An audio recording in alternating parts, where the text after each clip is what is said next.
The human story is one of constant innovation. We've always sought to transcend our limitations. Technology is now allowing us to merge with machines in ways unimaginable just decades ago. This fusion of flesh and technology is rapidly accelerating. The lines between human and machine are blurring. Consider the advancements in prosthetics. Artificial limbs are now controlled by the user's thoughts. This is just the beginning. We are on the cusp of an era where technology can seamlessly integrate with our senses, emotions, and even our thoughts. This has profound implications for the future of our species. However, this progress comes with a hefty price. As we become more reliant on technology, we risk becoming vulnerable to its influence. Our thoughts, feelings, and actions could be manipulated. This raises serious ethical concerns. The very essence of what it means to be human is at stake. We must proceed with caution.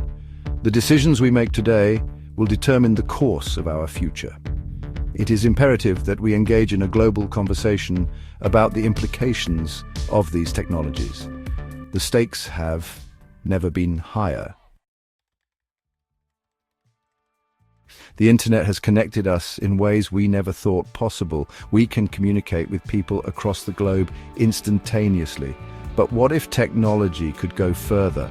What if we could share not just words, but also sensations and emotions? This is the promise of brain-computer interfaces, or BCIs. Researchers are developing BCIs that can transmit sensory information directly to the brain. Imagine being able to experience the world through the senses of another person. You could feel the warmth of the sun on your skin as your friend walks on a beach thousands of miles away. The implications for human connection are staggering.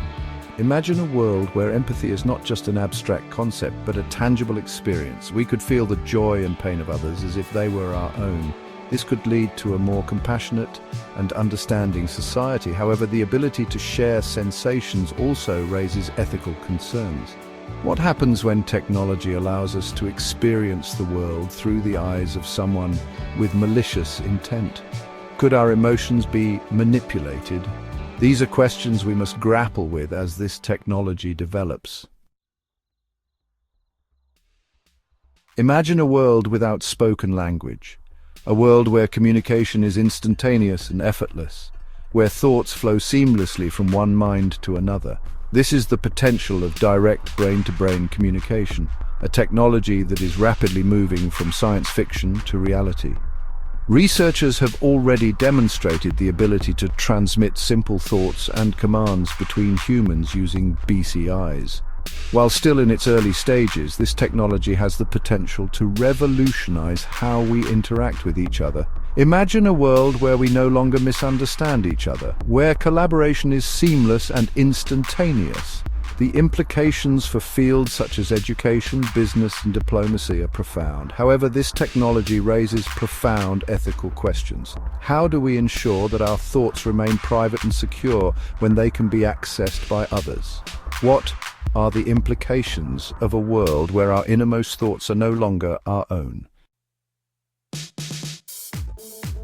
Montel Alexander Bowman, an American citizen, has become a central figure in the debate surrounding brain-computer interfaces. Bowman claims that for years a powerful tech corporation has been using his brain to train its artificial intelligence. He alleges that his thoughts, emotions, and experiences were accessed and used without his knowledge or consent. This case has sent shockwaves through the legal system and sparked a national debate about the rights of individuals in the age of brain-computer interfaces. Bowman is seeking a staggering $1 quadrillion in damages. This unprecedented sum reflects the immense value he places on his cognitive liberty. Bowman argues that his mind was used as a data mine. He claims that the company profited immensely from his stolen experiences. He believes this violation of his cognitive privacy warrants the substantial compensation he seeks. The case hinges on the question of whether our thoughts are our own property. Can a corporation own the rights to our mental experiences? This case has far-reaching implications for the future of technology and human rights. Section 5. Uncharted Territory: Legal and Ethical Dilemmas of Mind-Reading Tech. The Bowman case highlights the urgent need for new legal frameworks to address the ethical complexities of brain-computer interfaces. Existing laws were not designed for a world where technology can access and manipulate our thoughts. One of the most pressing issues is the question of consent. Can we truly consent to having our thoughts monitored and potentially manipulated? What safeguards do we need to ensure that BCIs are used ethically and responsibly? Another key concern is privacy. Our thoughts are the most private and intimate aspects of our being. The ability of technology to access our thoughts raises the specter of a surveillance state that extends into the very fabric of our minds. The Bowman case is just the tip of the iceberg. As brain-computer interfaces become more sophisticated, we will face a growing number of ethical and legal dilemmas. It is imperative that we address these issues now, before it's too late. Section 6, A Nation, Wired, the prevalence of brain-computer interfaces in America. Brain-computer interfaces are no longer the stuff of science fiction. They are rapidly becoming part of everyday life in America. Millions of Americans use BCIs for a wide range of applications, from gaming and entertainment to medical treatments and assistive technologies. For example, BCIs are helping paralyzed individuals regain control of their limbs. They are being used to treat conditions like epilepsy and Parkinson's disease. In the workplace, BCIs are being used to improve productivity and enhance communication. The widespread adoption of BCIs has been driven by their potential to improve our lives in countless ways. However, this rapid adoption has also raised concerns about the potential for abuse.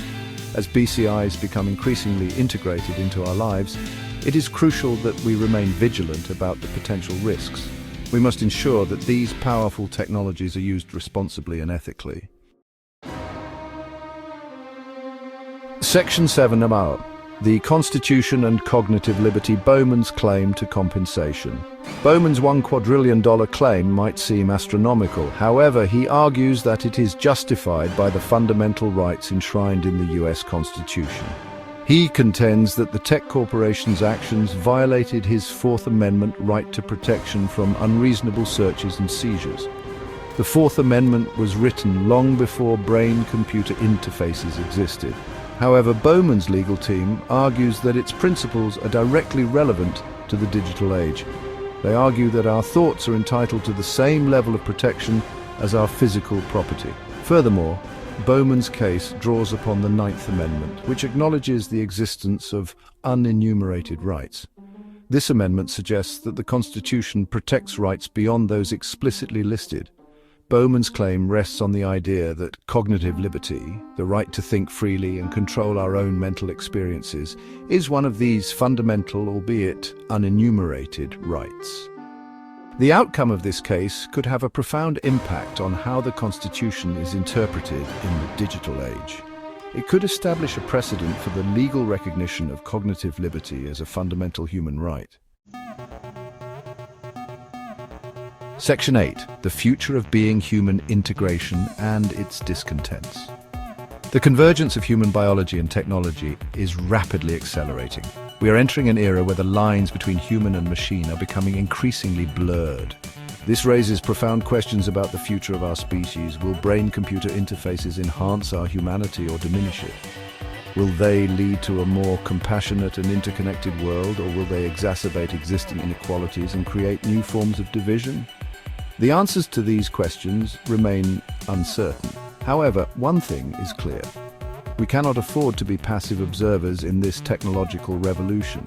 We must engage in a robust public debate about the ethical, social, and spiritual implications of brain-computer interfaces.